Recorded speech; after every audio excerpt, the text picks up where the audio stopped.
Hello, my name is Tony Roberts. I'm the Chief Transformation Officer for the Team Builder Leadership Institute. And I wanted to share with you an experience I had recently, and it's got to do with leadership. And part of the reason that TLI actually exists. So I was dealing with a client, and I'm helping a client with a training endeavor they have, and it's a Fortune 500 company. Every year, they actually purchase sales training for some of their staff, a few hundred people. And so been involved with them before, and I was talking with the woman responsible for getting the training, and she started sharing with me some things, and it really shows you how much negative leadership or poor leadership affect an organization. So the first thing is she's talking about how the people that she has to request the training from will not let her actually get any kind of substantial training or coaching for the staff, even though that they're pushing growth in the company's numbers, okay, a number of customers they have in this particular geographic area. And so she was told that they need to rubber stamp it. They need to do training to say they did training. In other words, there's no real desire on the leadership for any change. They just want to be able to say they did something. Now, on a level above that, on the corporate executive management level, she tells me that those people there, well, the person who makes that decision actually is close to retirement, and their sense of things is, let's not rock the boat, let me finish up and get out of here. So, you know, we look at things like that. I'm sure a lot of you can empathize or even put yourself in these situations you've been in. But if you look at it, how does this affect the staff? Well, you have a staff that in the organization that is being pushed to generate better numbers, but they're not given the skills and the knowledge to do it. They're receiving the same old tired information, and nobody helps them add or improve their skills. The management really doesn't care. They just want to punch the stamp it and say, yeah, we did this, we gave them that. So, and the person in charge of proving this at the unit level, their idea is, well, as long as somebody else generates or does it, I can always blame it on them. In other words, they won't take any accountability. This same leader, I was told by the purchasing person, the same leader, the leader she has to go to get the approval, this person fragments the group. In other words, they don't ever want all the other leaders to agree unless they agree with them, because they feel threatened. So what they do is they'll take managers out to lunch individually and separately, and then try to program them to get them on their side. So they're always creating strife within the organization. The morale is basically none. They've had leaders in supervisory capacity blow up, break down, leave, quit. So what kind of damage is this doing to an organization? What does it do when you see a leader in an organization just start yelling and really spilling the guts about how he's being treated, threatened, coerced, manipulated, blackmailed? What does that do to the morale of an organization, do you think? Well, I've actually seen these types of things before, and I can tell you it destroys the morale, because when that person feels that kind of pressure, is anybody else feeling any pressure? Do you think that's the only person this leader's treating that way?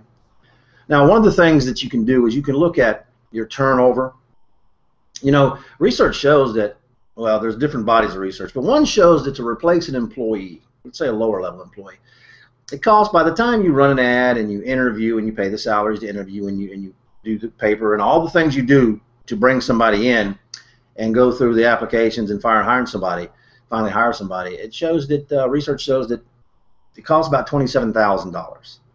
Unless they're on the higher end of the management scale, and then research shows it can be twice their annual salary to actually go through the process to get them on board.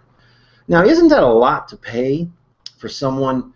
You're already paying a leader, and now you're going to pay them basically $27,000 a person when they run them off, when they make it to where these people can't work with them because they have no morals, no values, no scruples. They're underhanded. Now, what's the fix for this? What's the fix to help leaders understand that maybe they grew up this way, maybe in their beliefs these actions are okay, but in corporate America, they are unprofitable, unproductive, and in a lot of cases, just simply unacceptable. How can we fix it? How can we educate a leader like that? How can we give them the chance to change? What can we do? Well, here's the thing, guys. What you do with a leader like that is you give them training, not just the standard training that you see where it says do's and don'ts, and it really, it's ambiguous. It allows you to insert your own beliefs in there. You got to give them standardized training, meaning you teach them exactly what to do and what not to do. You make it so they don't have to stop and think, if I feel this way, can I do it? No, if it's against this standard, you don't do it, period. So at TLI, what we teach is we teach the Dynamic Guide Professional Leadership Standard. Now, what is that? Research shows that there are universal skills that leaders use that no matter where you're from, whether you're from India, whether you're from Korea, whether you're from America, whether you're from Japan or the Middle East, there are certain interpersonal skills and behaviors that all people feel good about. And of course, we all know there's ones that all people don't feel good about. So the key to leadership, corporate leadership, now we're not talking being Attila the Hun, being an emperor and taking over, and you know, that's not the kind of leader we're looking for here in corporate America. We don't leave bodies everywhere.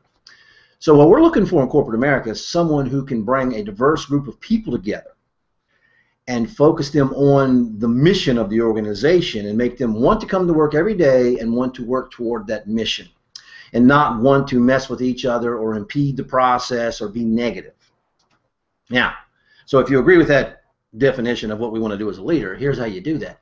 You learn a set of standards with those universal behaviors that all people are good with. It makes all people feel good.